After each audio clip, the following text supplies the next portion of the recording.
प्रेक्षकांनो ठरलं तर मग या मालिकेमध्ये जबरदस्त असा आता ट्विस्ट आलेला आहे. फायनली पूर्णाजीने सायलीच खरी तन्वी असल्याचं आता तिने ओळखलेलं आहे. आणि पूर्णाजीने आता स्वतः पुरावे दाखवत सायलीच तन्वी असल्याचं सत्य सगळ्यांसमोर सिद्ध सुद्धा केलेलं आहे. तर इकडे नागराज आणि महिपतने प्रियाला चांगलीच अद्दल घडवलेली आहे. इकडे प्रियाला अटक झालेली आहे, पण प्रियाची गुर्मी अजून काही उतरलेली नसते. आणि त्या गुर्मीमध्ये जेव्हा ती नागराज आणि महिपत ह्या दोघांना सुद्धा जाब विचारायला गेलेली असते आणि आता तिथे महिपतला धमकावत असते की तुम्ही जे केलं ते काही चांगलं केलं नाहीये, या सगळ्याची शिक्षा तुम्हाला मिळणार आहे. त्या अर्जुन सायलीसमोर तुम्हाला तोंड उघडायची काहीच गरज नव्हती. मी तुमचा सगळ्यांचा एक एक करून सगळ्यांचा हिशोब चुकता करणार आहे. प्रिया इथे महिपतला ओपन चॅलेंज देत असते आणि त्याच वेळेला महिपतने आता प्रियाचा गळाळून तिची चांगलीच अद्दल घडवलेली आहे. तर इकडे पूर्णाजींना सायलीच खरी तन्वी असल्याचं सत्य त्यांच्यासमोर कसं आलं आणि सायलीला तन्वीच आहे हे कसं काय ओळखलं, हे सगळं काय आपणाच्या भागामध्ये पाहूया. पण प्रेक्षकांनो, तुम्ही जर नवीन असाल आणि चॅनलला सबस्क्राईब केलं नसेल तर चॅनल आत्ता सबस्क्राईब करून घ्या. इकडे प्रियाला तर अटक झाली आहे, पण इकडे आता नागराज आणि महिपत म्हणत असतो की नागराज शेठ, कसला विचार करताय? तुमची तन्वी उर्फ बबली, तिला अटक झालं या गोष्टीचं वाईट वाटतंय का? नागराज म्हणतो की त्या गोष्टीचं मला वाईट का वाटेल? तिला झालेली शिक्षा बघून मला आनंदच झालेला आहे. पण एवढ्या वर्षांची जी मेहनत केली मला वाटलं होतं एक ना एक दिवस ही दादाची सगळी प्रॉपर्टी माझ्यावरती होईल आणि ह्या प्रत्येक प्रॉपर्टीवर मी राज करेन. पण काय झालं, सगळं माझ्या हातातून निसटून गेलं.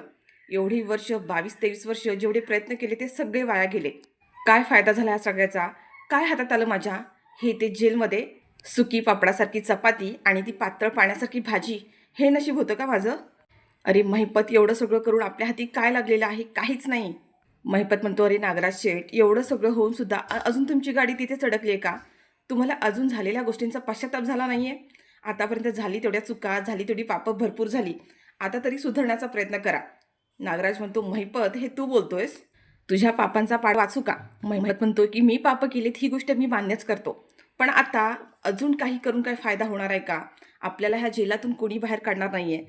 त्या सचिननी वकील बघितला, 2 हिअरिंग झाल्या, पण अजून काही बाहेर काढू शकत नाही आहे. आणि मला वाटतं आता जर इथून बाहेर पडायचं असेल तर आपण चांगुलपणा दाखवूनच बाहेर पडू शकतो. महिपत म्हणतो, इथून जर बाहेर पडायचं असेल तर माझ्याकडे एक प्लॅन आहे. तो प्लॅन जर वर्कआउट झाला तर तो नागराज किल्लेदार आणि अर्जुन सुभेदार हे स्वतः आपल्याला बाहेर काढतील. तर इकडे प्रियाने दिलेल्या धोक्यामुळे आता अश्विन पूर्णपणे कोसळलेला असतो. त्याला खूप मोठा धक्का बसलेला असतो आणि फायनली आता अश्विनने घर सोडून जायचा निर्णय घेतलेला आहे. पण या सगळ्यामध्ये आता अर्जुन सायलीने घरातले सगळेच अश्विनची समजूत घालत असतात, त्याला सावरण्याचा प्रयत्न करत असतात. अश्विन म्हणतो की मला तिने फसवलं ह्याचं वाईट वाटत नाही आहे, पण आत्तापर्यंत मी तिला प्रत्येक गुन्ह्यामध्ये साथ देत आली आणि तुमच्याशी प्रत्येक वेळेला चुकीचं वागलो. त्या गोष्टीचं मला जास्त गिल्ट येतं आहे, मला त्याचा पश्चाताप होतो आहे. मी प्रत्येक वेळेला जेव्हा जेव्हा तुमच्या समोर येईन ना, तेव्हा प्रत्येक माझ्या चुका माझ्यासमोर राहतील आणि मलाच तुमच्यासमोर यायची लाज वाटेल. आता सगळेजण मिळून इथे अश्विनची समजूत घालतात आणि बोलतात की हे सगळं काही वाईट स्वप्न होतं असं म्हणून विसरून जा आणि आम्ही सगळे आहोत ना तुझ्यासोबत. अश्विन, तू असं काय करतोयस? इकडे अर्जुन सायली आता अश्विनला शांत करतात आणि म्हणतात की प्रियाचा विचार करून सोडून द्या. आपल्या पुढे अख्खं आयुष्य आहे आणि आम्ही सगळे आहोतच ना तुमच्यासोबत. इकडे आता अश्विन तर सावरला आहे. सायली इथे सगळ्यांनाच म्हणते की आजपासून ह्या प्रियाचा विषय आणि तिचं नावसुद्धा आपल्या घरात नको. तिच्या ज्या काही उरल्या सुरल्या आठवणी आहेत त्यासुद्धा आजच्या आज घराच्या बाहेर काढणार आहे आणि सायली प्रियाच्या जेवढ्या काही वस्तू असतात त्या घराच्या बाहेर काढून देते. तर इकडे नागराज म्हणतो की कसली आयडिया? आता कसली आयडिया? कोण आपल्याला इथून बाहेर काढणार आहे? आयुष्यभर इथे सडत राहावं लागणार आहे. महिपत म्हणतो की नाही, माझ्याकडे एक आयडिया आहे. आतापर्यंत आपण केलेले सगळे गुन्हे, सगळे चुका त्या सुभेदारने आपल्यासमोर आणलेल्याच आहेत, जगासमोर आणलेल्या आहेत. आता फक्त एकच गोष्ट राहिली, ती म्हणजे तन्वी. आता हे लोक तन्वी किल्लेदारला शोधायच्या मागे लागणार आणि तन्वी किल्लेदार कोण आहे हे फक्त आपल्याला माहिती आहे. आपण जर अर्जुन सुभेदारच्या समोर जर एक अट ठेवली आणि तन्वी किल्लेदार कोण आहे हे जर सांगायचं ठरवलं तर आपली शिक्षा माफ तर नाही होणार, पण तो अर्जुन सुभेदार आपली शिक्षा नक्कीच कमी करू शकतो. ठरवले की यापुढे सगळं काही सरळ मार्गाने चालायचं. एकदा का त्या अर्जुन सुभेदारची आणि सगळ्यांची माफी मागायची आणि सगळ्या गुन्ह्यांची कबुली करून टाकायची आणि सायलीचं म्हणजे सायली तन्वी आहे हे सत्य सगळ्यांसमोर आणायचं. नागराज म्हणतो की हे सगळं करून तुला वाटतं होतं किल्लेदार आणि सुभेदार आपल्याला इथून बाहेर काढणार आहे, आपल्याला माफ करणार आहे? महिपत म्हणतो तो माफ करणार नाही. आपण गुन्हेच एवढे केलेत, आपल्याला कोण माफ करणार आहे? पण किमान आपण सगळ्या गुन्ह्यांची कबुली दिली तर आपली शिक्षा मात्र नक्कीच कमी होऊ शकते. आता नागराजला इथे काय करायचं काही कळत नाहीये. महिपत म्हणतो जास्त विचार करू नकोस, मी जे सांगतोय ते ऐक. तिकडे महिपत हा आता साक्षीला फोन करतो. महिपतने आणि नागराजने मिळून आता एक प्लॅन केलेला आहे आणि त्याने जो केलेला प्लॅन आता सगळं काही इकडे तो साक्षीला सांगत असतो. सचिनच्या विरोधात इकडे साक्षीचे आता कान भरलेले आहेत. हा सचिन दीक्षित काहीच करणार नाहीये आणि तू त्याच्या नादाला लागू नकोस, त्याचा नाद सोडून दे. गेले इतके दिवस झाले त्याला वकील दिलेला आहे, पैसे चारतोय, पण तरी त्याने काहीच केलेलं नाहीये. फक्त पैसे खाण्याच्या कामाचा आहे तो. आणि आता इथे महिपत त्याच्याकडे असलेला तो प्लॅन इकडे साक्षीला सांगतो आणि म्हणतो हा जर प्लॅन पूर्णपणे वर्कआउट झाला तर आपण ह्या जेलातून नक्कीच बाहेर पडू शकतो. फक्त तू त्या सचिन दीक्षितपासून लांब राहण्याचा प्रयत्न कर आणि हो तरी पण त्याच्यावरती बारीक सारीक लक्ष ठेवायचं. साक्षी म्हणते पण अहो अण्णा, माझं त्याच्यावरती प्रेम आहे आणि सचिनचं सुद्धा माझ्यावरती प्रेम आहे. मला दिसतंय की सध्या तो वाईट वागतोय, पण पण मी त्याच्याशिवाय राहू शकत नाही. महिपत म्हणतो तो सचिन कोणाचाच नाही आहे, न तुझा आहे ना तो त्याच्या बायकोचा आहे. त्याला फक्त पैसा हवा आहे आणि तो पैशासाठी तुम्हा दोघींना सुद्धा खेळवतोय. हे तुझ्या लक्षात येत नाहीये साक्षी बाळा. तूच म्हणाली होतीस ना की आपल्याला याच्या पुढे सरळ मार्गाने आणि सरळ आयुष्य जगायचंय.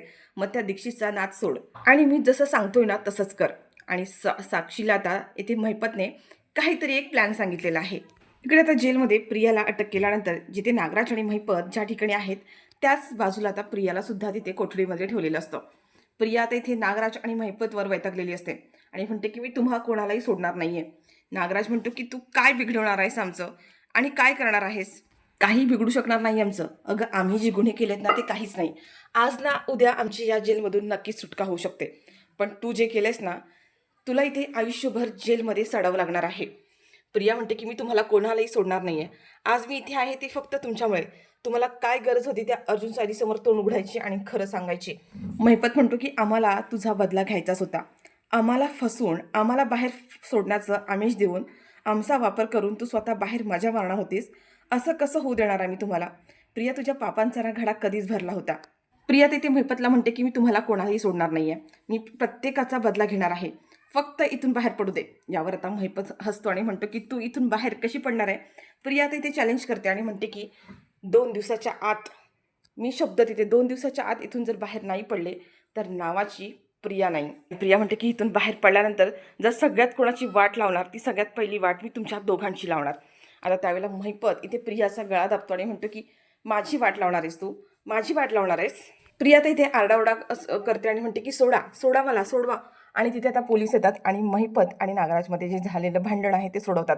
इकडे दुसऱ्या दिवशी सकाळी मात्र पूर्णाजी अजूनही उठलेल्या नसतात आणि म्हणून सगळेजण पूर्णाजीच्या रूममध्ये येतात. पूर्णाजींना उठवलं जातं आणि पूर्णाजी जेव्हा झोपेतून उठतात ते विचारतात की तन्वी कुठे आहे? तन्वी कुठे आहे? आता पूर्णाजींचे हे प्रश्न ऐकून सगळ्यांनाच मोठा धक्का बसलाय. सगळ्यांनाच असं वाटत असतं की पूर्णाजी अजूनही धक्क्यातून बाहेर पडलेलाच नाही. सायली म्हणते पूर्णाजी शांत व्हा. पूर्णाजी म्हणतात अगं नाही, तन्वी कुठे आहे? तन्वी कुठे आहे? माझी तन्वी कुठे आहे?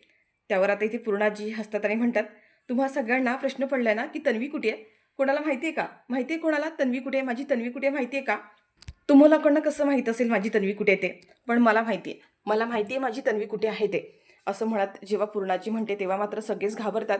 आता सगळ्यांना असं वाटतं की पूर्णाजीने ह्या गोष्टीचा धसका घेतलाय आणि ती ह्या शॉकमध्ये गेलेली आहे असं सगळ्यांना वाटत असतं. सायली म्हणते पूर्णाजी असं काय करताय? सायली त्यांना शांत करण्याचा प्रयत्न करते आणि म्हणते की पूर्णाजी मी तुम्हाला सगळं सांगते. पूर्णाजी मात्र ऐकत नाहीत आणि म्हणतात की मला माहिती आहे, मला माहिती आहे माझी तन्वी कुठे आहे ती. सायली माझी तन्वी इथेच आहे. तुम्हाला दिसते का इथे? नाही दिसत आहे ना, पण मला दिसते. मला दिसते माझी तन्वी इथेच आहे. आता पूर्णाजीचं असं वागणं बघून सगळ्यांनाच मोठा धक्का बसलाय आणि त्यावर पूर्णाजी म्हणतात की माझी तन्वी इथेच आहे, ही बघा. आणि आता ती सायलीकडे बोट दाखवते आणि म्हणते की प्रतिमा ही बघ, ही आहे माझी तन्वी. आता पूर्णाजी जेव्हा असं सगळ्यांना सांगत असतात तेव्हा मात्र सगळ्यांनाच मोठा शॉक, सगळ्यांनाच मोठा धक्का बसलाय. सायली म्हणते पूर्णाजी तुम्ही असं काय करताय? तुम्हाला काही आठवत नाही आहे का? काल आपल्या घरामध्ये काय झालं तुम्हाला आठवते का? बोला ना पूर्णाजी, असं काय करताय? पूर्णाजी म्हणतात अगं सायली असं काय करतेस? मला सगळं आठवतंय, सगळं माहिती आहे मला आणि म्हणूनच सांगते. तुम्हाला कोणाला जे माहीत नाही आहे ना ते मला माहिती आहे. माझी तन्वी तूच आहेस.